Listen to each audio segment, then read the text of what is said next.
Deoria Lok Sabha seat से India गठबंधन के उम्मीदवार अखिलेश प्रताप सिंह ने आज जिला मुख्यालय पर स्थित कलेक्टर परिसर में 4 सेट में नामांकन दाखिल किया।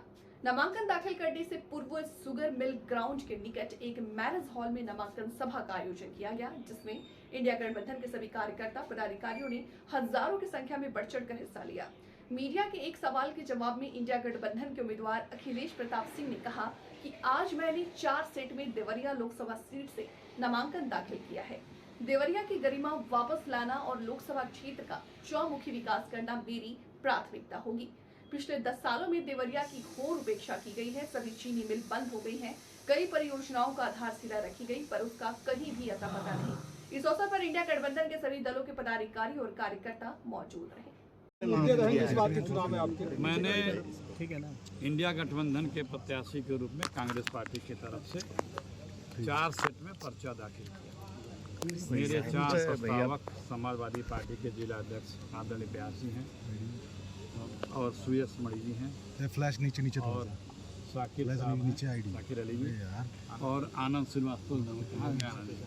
ये 4 लोग हमारे प्रस्तावक थे। और केशव मौर्य जी कह रहे हैं कि अगर 5 साल और उनको जब मौका मिल जाएगा इस बार, तो वो कांग्रेस मुक्त भारत बना देंगे। काम क्या किया है ये क्यों नहीं बता पा रहे हैं? नीचे सबकी कितना, मतलब आप समझिए कि हमारे जो दिल्ली लखनऊ की सरकार है भाई, वो कितनी निरीह है कि अपना काम नहीं गिना पा रही है, कितनी बेकार है कि अपना एक काम नहीं बता पा रही है। चाहे मोदी जी हो चाहे मौर्य जी हो, अपने काम की गिनती क्यों नहीं बता पा रहे हैं? इसी देवरिया में मैं आपसे अनुरोध करता हूँ, पता नहीं जब ये बोले थे तो आप लोगों को पूछना चाहिए था। हम आपसे अनुरोध करते हैं कि दोबारा जब मौर्य जी आवें तो उनसे अवश्य पूछिएगा। इसी आदरणीय मौर्य जी तब डिप्टी सीएम तब भी थे, पीरोडी मिनिस्ट्री उनके पास थी यूपी की। केंद्रीय भूतल परिवहन मंत्री गडकरी जी थे और तत्कालीन स्थानीय सांसद आदरणीय कलराज मिश्रा जी केंद्रीय मंत्री थे। इसी जीआईसी ग्राउंड में, इसी देवरिया जनपद के रिंग रोड और बाईपास का शिलान्यास करते हुए कितनी खुशियां जाहिर की थी 2018 में कि देवरिया को इतने 100 करोड़ का तोहफा मिला। कृपया आप लोग पूछें उनसे, ज़रूर पूछें। इस बार जवाब है कोई भाजपा का नेता या मौर्य जी आए, वो सड़क है कहाँ, वो दिखा दें सड़क को।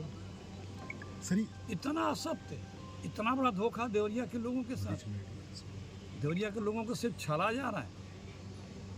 वो चीनी मिलें चली क्यों नहीं? 10 साल और 8 साल प्रदेश सरकार क्यों नहीं जा रहे हैं, जिसके लिए लखनऊ दिल्ली की सरकारों ने बीजेपी के बोला था कि 3 चीनी मिलें 3 महीने में चलवा दूंगा। वो अंडरपास बने क्यों नहीं? ट्रैफिक जाम के लिए फ्लाईओवर बने क्यों नहीं? ये जवाब नहीं दे पा रहे।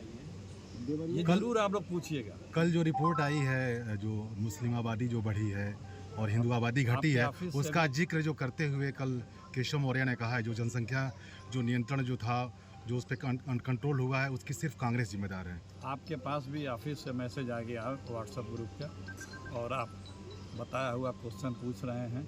कहाँ रिपोर्ट है? ये काम बताओ ना मौर्य जी, काम नहीं बता पाएगा कोई। उनका कहना है कि कांग्रेस जिम्मेदार है। मंत्री वो हैं, उप मुख्यमंत्री हैं, और आप लोग सुन लिए कांग्रेस जिम्मेदार है। गजब का भाई बात बा। मुख्यमंत्री मंत्री वो हैं, उनके विभाग की सड़क जिसका शिलान्यास कर रहे हैं बनी नहीं, और कांग्रेस जिम्मेदार है। बहुत ही सबसे पहले देवरिया का सम्मान बढ़ाने की बात है, और उसके बाद हमारे यहाँ इंफ्रास्ट्रक्चर का डेवलपमेंट करना है। और 2 तरह के प्लान हैं हमारे देवरिया में। एक, नौकरी के लिए लोग बाहर जाते हैं, जिसके लिए यहाँ पे ऐसा कल कारखाने उद्योग धंधे लगाए जाए जिससे हमारा नौकरी के लिए पलायन, खासतौर से एग्रीकल्चर बेस्ड अगर इंडस्ट्री हो तो नौकरी के लिए पलायन रुकेगा, और किसानों को उसका दूना। 2004 से 14 तक भी तो मेरा बात पूरा नहीं हुआ भाई, अभी 2 सवाल पूछा था मेरे भाई। और दूसरा मेरा है कि शिक्षा का पलायन। हमारे देवरिया के बच्चे उच्च शिक्षा के लिए कोई बेंगलोर जाता है, कोई दिल्ली जाता है, कोई इलाहाबाद जाता है, कोई और दूर जाता है। ऐसे शिक्षण संस्थाएँ, उच्चीकृत शिक्षण संस्थाएँ यहाँ पे आनी चाहिए, जिससे हमारे पूर्वांचल के देवरिया के बच्चे यहीं अच्छे शिक्षा पा सकें और यहीं से उनका अच्छा प्लेसमेंट हो सके। जी आप पूछ रहे थे। 2004 से 14 तक भी तो पलायन था।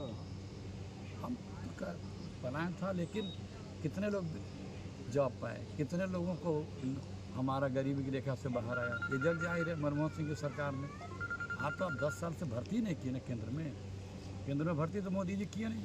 30 लाख पद रिक्त है और उत्तर प्रदेश में 19 भर्तियां हुई 8 साल में, पेपर हुए 1900 पेपर लीक हो गया।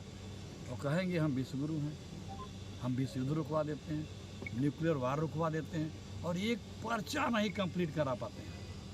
गजब के लोग भैया हैं, डींगे हाँकेंगे कि हम विश्वगुरु हैं। 19 पर्चे नौकरी के लीक हुए यूपी में और अपने आप को डींगे हाँकेंगे कि मैं इतना ताकतवर हूँ। भैया मोदी जी की जुबान और चीन के सामान कोई गारंटी नहीं है, सिर्फ असत्य बोलती है। एक आज जो है केजरीवाल को अंतरिम जमानत मिली है 1 जून तक, इसको लेकर क्या कहना है?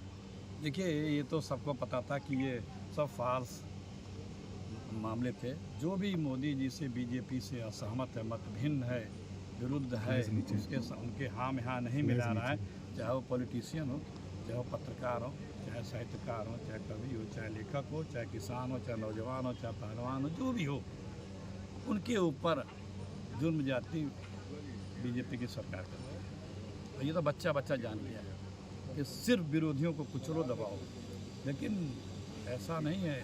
जो ये हिंदुस्तान के वो माटी के लाल हैं इस देश के लोग कि जो अंग्रेज़ों से नहीं डरे, तो ये क्या है?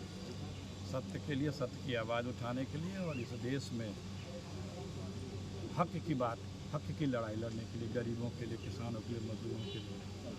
ये जो हमारा इंडिया गठबंधन है ये डरने दबने वाला नहीं, उठाता रहेगा। उनका कहना है कि इसमें कोई प्रधानमंत्री नहीं है, सब लोग प्रधानमंत्री बन गए हैं, हमारे यहाँ प्रधानमंत्री का चेहरा है।